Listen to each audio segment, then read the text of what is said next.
কুসুমের বিপদে ঝাঁপিয়ে পড়ার জন্য এবার মাঝপথে নিজের এঙ্গেজমেন্টের অনুষ্ঠানকে থামিয়ে দিয়ে আয়ুষের সঙ্গে ছুটে গেল কুসুমকে বাঁচাতে ঈশান। বন্ধুরা ভিডিওতে লাইক দিয়ে দেখতে থাকুন। যে মুহূর্তে কিনা ঈশান দেবলীনার হাতে রিংটা পরাতে নেবে এবং দেবলীনা যখন মনে মনে বলতে থাকে যে কুসুম তুমি তো তোমার বেস্ট ফ্রেন্ডকে অনেক কথা দিয়েছিলে, অনেকভাবে তুমি সাহস জুগিয়েছিলে, তুমি ভেবেছিলে যে তুমি এসব কিছু করে ঈশানকে আমার বিরুদ্ধে উস্কে দিয়ে তুমি এই বিয়েটা আটকাতে পারবে। এখন তো দেখো তুমিই রইলে না, তোমারই আজকে শেষ দিন এই পৃথিবীতে, এই বাড়িতে সব কিছু শেষ হয়ে গেল কুসুম। এবার তুমি কী করবে? তোমার বেস্ট ফ্রেন্ডকে আমার হাত থেকে কী করে তুমি বাঁচাবে বলো তো?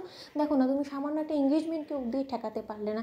এবার যে ঈশানের কী হবে? অন্যদিকে যখন সেখানে আয়ুষ দৌড়ে ছুটে আসে এবং যখন কি না ঈশান দেবলীনার হাতে জাস্ট রিংটা পরাতে নেবে, ঠিক সেই মুহূর্তে আয়ুষ ছুটে এসে বলতে থাকে যে মা অনেক বড় একটা বিপদ হয়ে গিয়েছে, আমাদেরকে যে করে হোক না কেন কুসুমকে বাঁচাতে হবে, কুসুমের সামনে অনেক বিপদ। অন্যদিকে যখন ইন্দ্রাণী বলতে থাকে যে কী ব্যাপার আয়ুষ, তোমাকে এতটা অস্থির দেখে লাগছে কেন, কী হয়েছে এটা কি?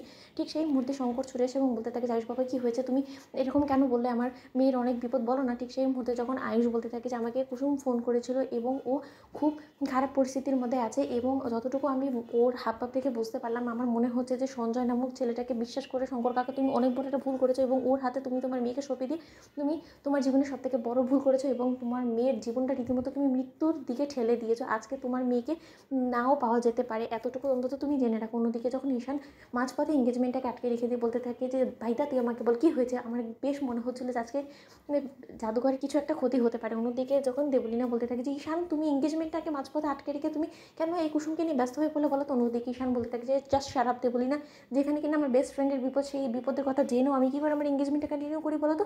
এতটা স্বার্থপর তুমি কী করে হতে পারলে? অন্যদিকে যখন ইন্দ্রাণী বলতে থাকে যে আয়ুষ কুসুমকে সেই ছেলের হাতে তুলে দিয়ে এত বড় একটা ভুল করেছে যে শঙ্কর, সেসব ভুল ত্রুটি এখন ঠিক করার সময় নয়, তুমি শুধু আমাকে বলো যে এখন আমাদের কী করণীয় এবং কোথায় আছে কুসুম এই মুহূর্তে বলো।